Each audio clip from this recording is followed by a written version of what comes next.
My boyfriend sent his friend to hit on me at a club to test me. Then called me a slut for failing.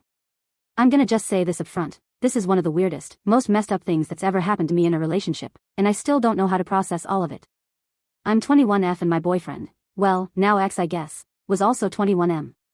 We'd been dating for a year, met in college through a group project, and honestly things were good, until they really weren't. So a few weeks ago I told him I wanted to go to a club with my friends. Super normal thing, right? I'd never even been to one before. It wasn't some big girls gone wild night or anything, I just wanted to dance, vibe a little, and try something new. As soon as I mentioned it, his whole energy shifted. He got weird. Not yelling or anything, but weird. Quiet, possessive. Said things like, I don't want you cheating on me, and, you know what happens at clubs. I was so confused. I've never cheated. I've been cheated on, so that made it even more insulting. And for the record, I've always been loyal as hell. The type of girl who texts back fast, calls to check in, includes her partner and stuff. Never gave him a reason to doubt me. So we keep having these little arguments for like 3 days straight. He's all passive-aggressive, and I finally snapped a little. I told him, flat out, I'm going with my friends. You don't get to control where I go. I wasn't mean, but I was firm. That's when he backed off, apologized, said he was being unfair. I honestly thought we were past it. Friday rolls around. I got off work, took a long-ass shower, and got dressed up. Not even scandalous or anything, just a cute black crop top, jeans, and some low heels. My friends picked me up, we grabbed food first, then hit the club around 10. At first it was actually so fun. Music was loud, drinks were flowing, and we just danced and laughed and did that thing where you sing the lyrics with your eyes closed. I forgot all the drama. It just felt good. Then it happened. We were back at our table when this guy walked up to us. Tall, fit, dark hair, clean cut. He looked kinda like someone who knew he was attractive and used it to get what he wanted. He walked right up to me, smiled and said, Hey, I saw you dancing earlier and you caught my attention. Can I get your number? Right away I said, Oh no, I have a boyfriend, sorry. Firm but polite. I expected that to be the end of it. But nope, he pulls out his phone and hands it to me like I didn't just say no. Your boyfriend won't mind you having friends, will he? He says, smiling. That smile that feels more like pressure than charm. I said again, no, I have a boyfriend. And if I caught your attention, then we're clearly not trying to be friends. I thought that would do it. But it didn't. He just kept standing there, still holding out his phone like I was gonna cave. Stop being so uptight, I'm being nice to you. Now just give me your number, we can be friends, he said, his voice starting to get irritated. That's when I started getting anxious. You know how sometimes guys don't let you reject them? How it goes from flirting to threats real quick. I got that feeling in my stomach, like something could go really wrong really fast. So I gave him my number. So yeah, I gave the guy my number. And I know what people might say. That I should have just walked away or made a scene. But it's not always that simple. I wasn't alone, sure, but in that moment, it felt like I was. My friends were there, but they were mid-convo and didn't notice at first how long the guy lingered. And I just had this gut feeling, like if I pushed back harder, he was gonna make it ugly. And I didn't want to be that girl who ends up getting followed to the bathroom or cornered outside or worse, just because I bruised some random dude's ego. So I gave him the number. He called it immediately to make sure it wasn't fake. Of course he did. I played along, trying to keep my face neutral. Then he asked if he could sit with us. I was about to start panicking inside, but thank God one of my friends noticed the vibe and straight up said, she said no, bro. Take the L and leave.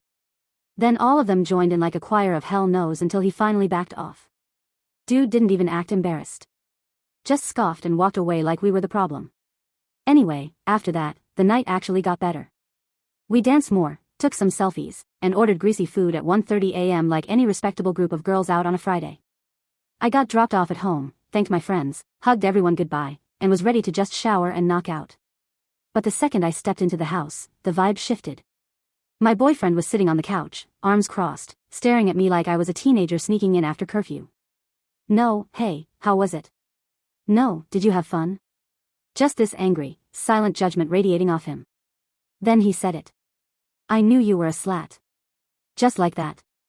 No warm-up. No question. Just straight up called me a slat. I thought I misheard him, 'cause I'd had a couple drinks and was still riding the buzz. I said, what? And he just stood up, grabbed my arm gently, not like hurting me, but enough to guide me, then sat me on the couch like I was some kind of misbehaving kid. Didn't even let me explain. Just let me pass out there while he went back to bed like a disappointed parent. I was too tired to argue, but the word kept echoing in my head. Slat. Really? For what? Because I existed in a club? Because I had to make a decision about my safety that he wasn't even around to witness? I knew we were gonna have it out the next day. I just didn't expect how bad it would get. And I definitely didn't expect what he'd reveal next. When I woke up the next morning, the house was quiet.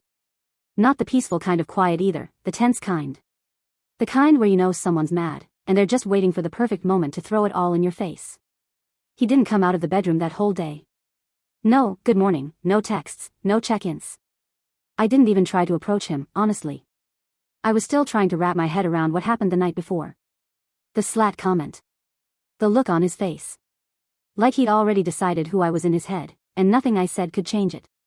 Then Sunday came, and I was in the kitchen making coffee when he finally walked in. He didn't say anything at first. Just stood there for a second, staring at me like I disgusted him. Then. I know you're a beach and a cheater. It hit like a slap. No build-up. No, I need to talk to you. Just a straight-up character assassination. I turned around like, what the hell are you talking about? And he slams his fist on the counter, actually slams it. Not like rage, but like emphasis.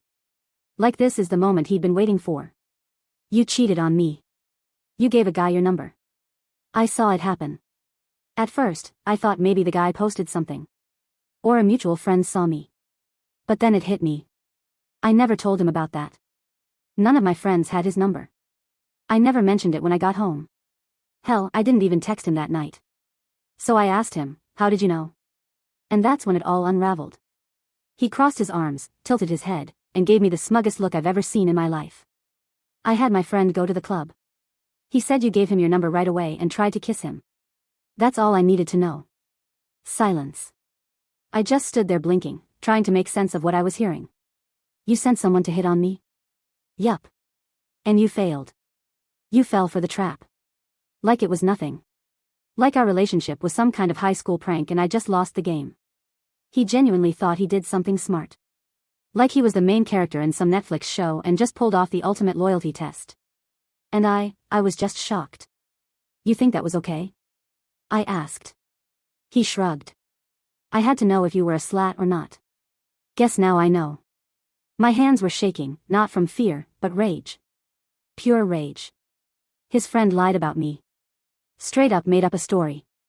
And instead of asking me, my boyfriend ate it up like gospel. I told him everything. That the guy wouldn't take no for an answer. That I only gave my number out of fear. That I literally told the man, I have a boyfriend, more than once. But he just laughed. Yeah, sure. Now you're a liar too. I should have known. He kept repeating it. All you had to do was say no. But you didn't. You failed. End of story. And just like that, a whole year together didn't matter anymore. Just one fake test. One lie from his creepy friend. And he decided I was trash. I didn't even cry right away. I just stood there, letting the coffee go cold in my hands while this man, this guy I thought I loved, looked at me like I was the gum stuck to his shoe. Not even worth scraping off. Just a nuisance. A waste of space. He really thought he did something. Like setting me up and watching me fail made him some kind of genius mastermind. But all I could think was, what kind of person tests someone they love? It's not like I gave him reasons to be suspicious. I was always honest with him. Always told him where I was going, who I was with, checked in, not because he asked, but because I wanted to. Because I thought we were solid. Because I trusted him. But now it was clear, he never trusted me. Not once. You don't even want to hear my side? I asked. Still trying. Still hoping some sliver of the guy I fell for would show up and say, I overreacted. Let's talk. But nah. He scoffed. What's there to hear? My friend said you were all over him. I laughed. Not because it was funny, but because it was so absurd. Your friend lied. Right. Of course he did. Keep gaslighting, it's all you slats know how to do. That one? That word? It stung more than anything else he said. He didn't say it like he was angry. He said it like he believed it. Like it was a truth he'd been holding onto for a while. Like that's what he really thought of me this whole time. A slut. A cheater. A liar. A whore. I didn't even recognize the guy standing in front of me anymore. And the worst part? He wasn't even mad. He looked satisfied.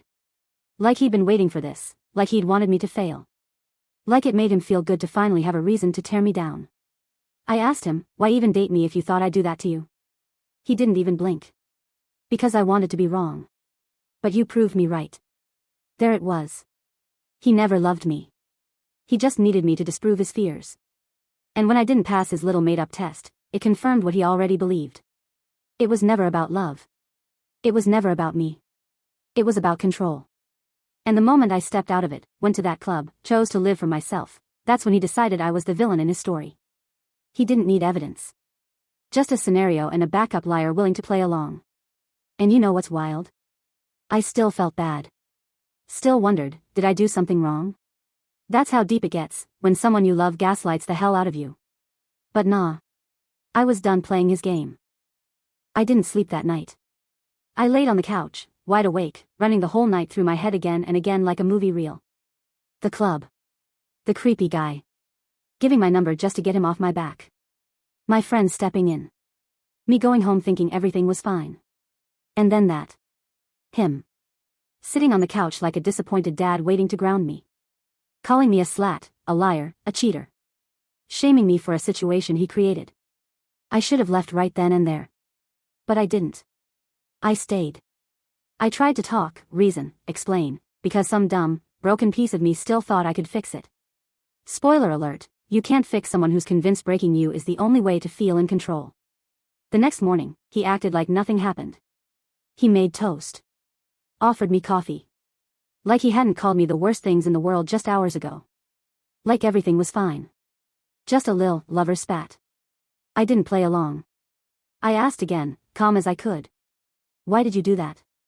Why did you send your friend to bait me? He looked at me like I was the crazy one. Because I had to know. You were getting too comfortable. Too comfortable. Like trust, love, stability, those were problems. You didn't think about how unsafe that was? I asked. What if he wasn't your friend? What if he actually did something to me? He shrugged. You were in public. You'd be fine. You'd be fine. Nah. That was it for me. I realized something then, he didn't see me as someone he loved. He saw me as a character in his paranoid fantasy. Just a girl who might cheat. Just a girl who needed to be tested, controlled, punished. And when I didn't act the way he wanted, when I didn't pass the test he created, I became the villain. And his friend? That walking red flag in cargo pants? I bet he was thrilled to play the role.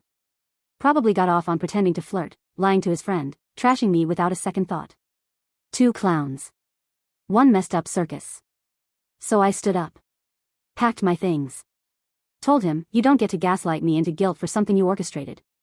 And as I was leaving, he hit me with the final shot. You'll regret this. No guy will trust you now. I didn't even flinch. I just looked him dead in the eyes and said.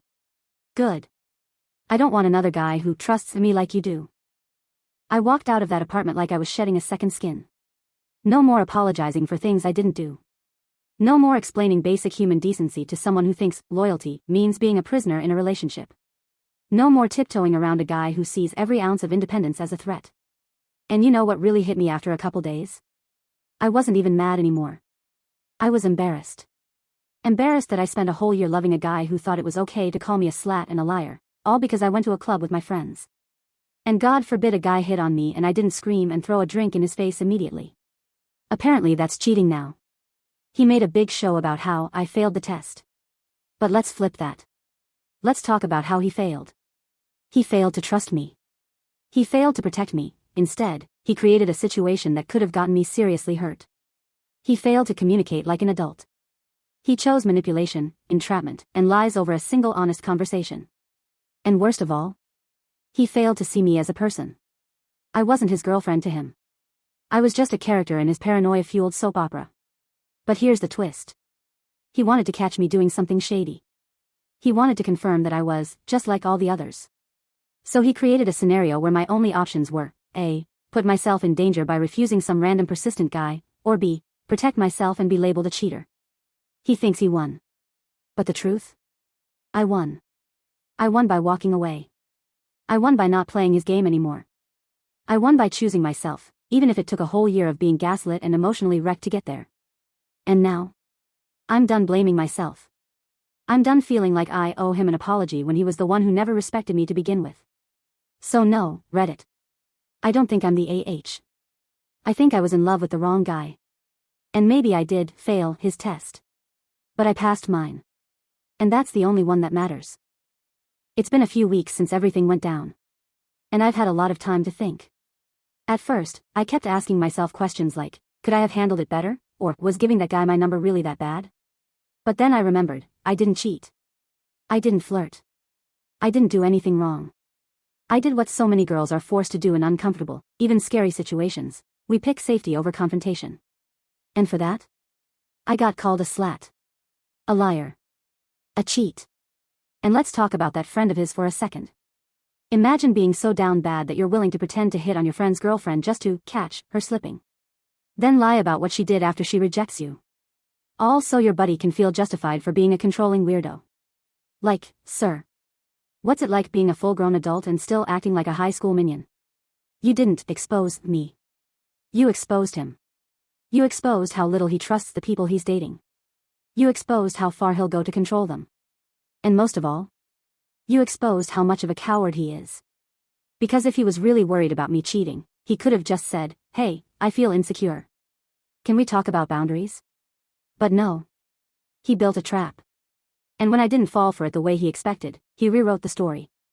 That's not love. That's obsession dressed up as morality. That's control in disguise. So now, I'm free. Free from the guilt he dumped on me.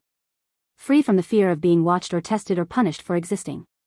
Free to dance at a club, laugh with friends, and breathe without being told I'm doing something wrong.